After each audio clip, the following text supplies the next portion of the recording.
If you've ever felt like something was wrong with you because your social circle is smaller than everyone else's, let me tell you something that might change everything. You're not broken, you're not socially deficient, and you're definitely not failing at life. What if I told you that having few friends isn't a flaw, it's actually a sign of rare psychological traits that most people simply don't possess? Modern psychology has uncovered something fascinating. People with smaller social circles often display cognitive and emotional patterns that are genuinely uncommon. Today, we're exploring what your quiet social life actually reveals about who you are. In this video, we're breaking down the 6 rare psychological gifts that come with having few friends. If you've ever been called antisocial, if you felt guilty scrolling through other people's crowded group photos, or if you've wondered why you're content with just a handful of connections while everyone else seems to need constant socializing, this is for you. What you're about to discover might completely shift how you see yourself. You possess a level of emotional independence that's genuinely rare. Here's what's happening in your brain. While most people rely on constant external validation and social reinforcement to regulate their emotions, you've developed robust internal systems for self-support. Your brain has strengthened neural pathways associated with intrinsic motivation and self-reliance.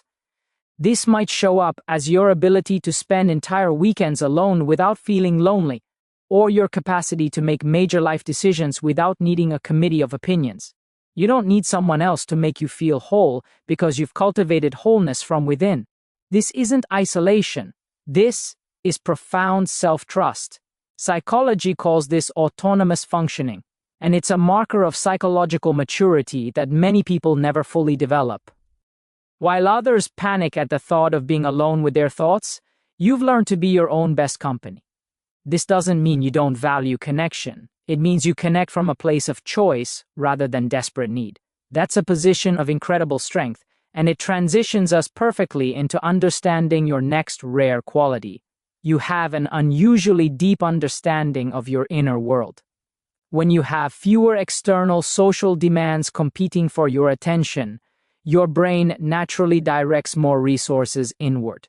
Neuroscience shows that people who spend more time alone demonstrate increased activity in brain regions associated with self-reflection and complex thinking. You might find yourself analyzing your own motivations, questioning your beliefs, or exploring the nuances of your emotional responses in ways that others simply don't. You notice patterns in your behavior. You understand your triggers. You recognize when you're acting from fear versus authenticity. This isn't overthinking. This is metacognition, the ability to think about your own thinking. Psychology considers this one of the hallmarks of higher consciousness and emotional intelligence. While others are constantly distracted by social noise, you're developing a relationship with yourself that most people spend their entire lives avoiding. You know who you are at your core, and that self-knowledge gives you a foundation that no amount of superficial friendships can provide. This deep inner awareness naturally leads to your next distinctive trait. You possess exceptionally high standards for connection, and that's not snobbery, that's wisdom. Here's what psychology reveals. Your brain has likely experienced enough shallow interactions to recognize their emotional cost. Research on social satisfaction shows that introverts and those with smaller social circles actually report higher relationship satisfaction because they invest deeply rather than broadly.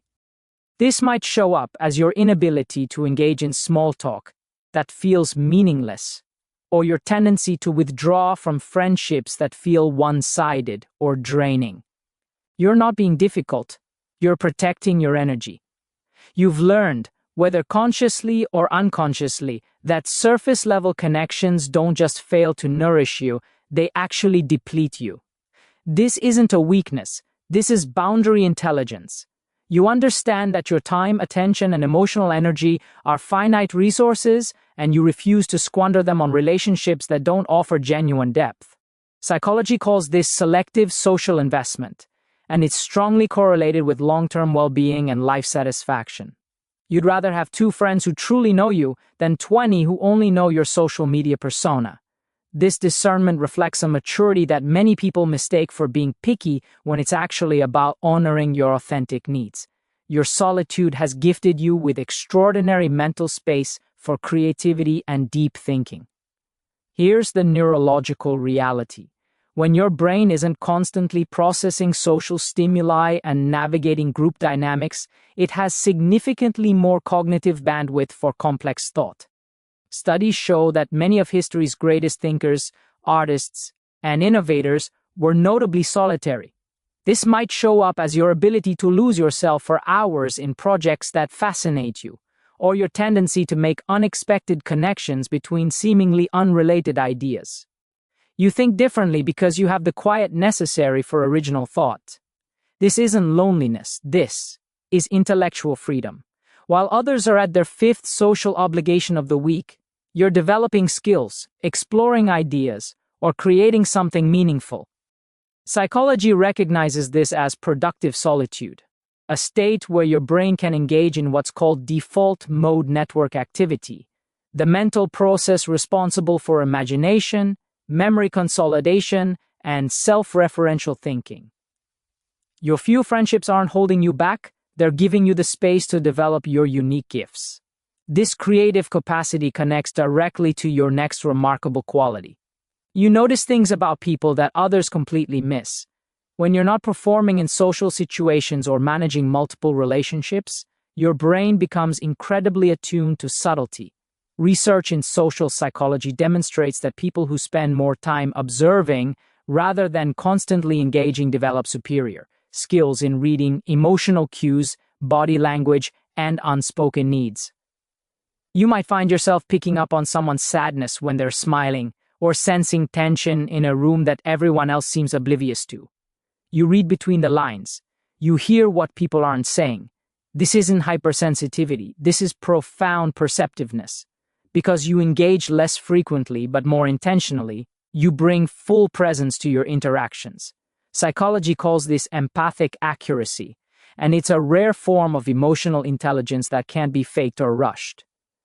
You understand human nature at a deeper level because you've had the space to observe it without being constantly swept up in it. The few people who are close to you likely feel truly seen by you in a way that's uncommon in today's distracted world. This observational gift naturally leads to your final rare quality. You build connections that last, because they're rooted in genuine compatibility, not convenience. Here's what relationship psychology reveals. Friendships formed out of true mutual understanding and shared values are exponentially more durable than those built on proximity or social obligation. Your small circle isn't a sign of failed connections. It's evidence of ruthlessly authentic ones. This might show up as friendships that pick up effortlessly even after months of not talking, or relationships where you can be completely yourself without performance or pretense. You don't collect people, you cultivate real bonds. This isn't coldness, this is integrity. Research shows that people with fewer, deeper friendships experience less social anxiety, greater life satisfaction, and more reliable support systems during crisis. While others are maintaining exhausting networks of semi-strangers, you're investing in relationships with actual substance. Psychology calls this secure attachment in friendships, and it's a direct result of choosing quality and authenticity over social approval. Your few friends aren't a limitation, they're a reflection of your unwillingness to settle for anything less than real. If you've ever felt defective because you don't have a massive friend group, if you've questioned what's wrong with you when you prefer quiet over crowds, now you understand the truth. These 6 rare gifts, your self-sufficiency, your introspective depth, your quality discernment, your creative capacity, your empathic perception, and your authentic resilience. These aren't compensation for a social deficit. They're genuine psychological strengths that define who you are. The truth is that having few friends isn't about what you lack, it's about what you possess that makes shallow connection impossible. If this resonated with you, subscribe for more psychology insights that explain who you really are, not who the world tells you to be. Your small circle isn't a problem to fix. It's a reflection of your rare mind.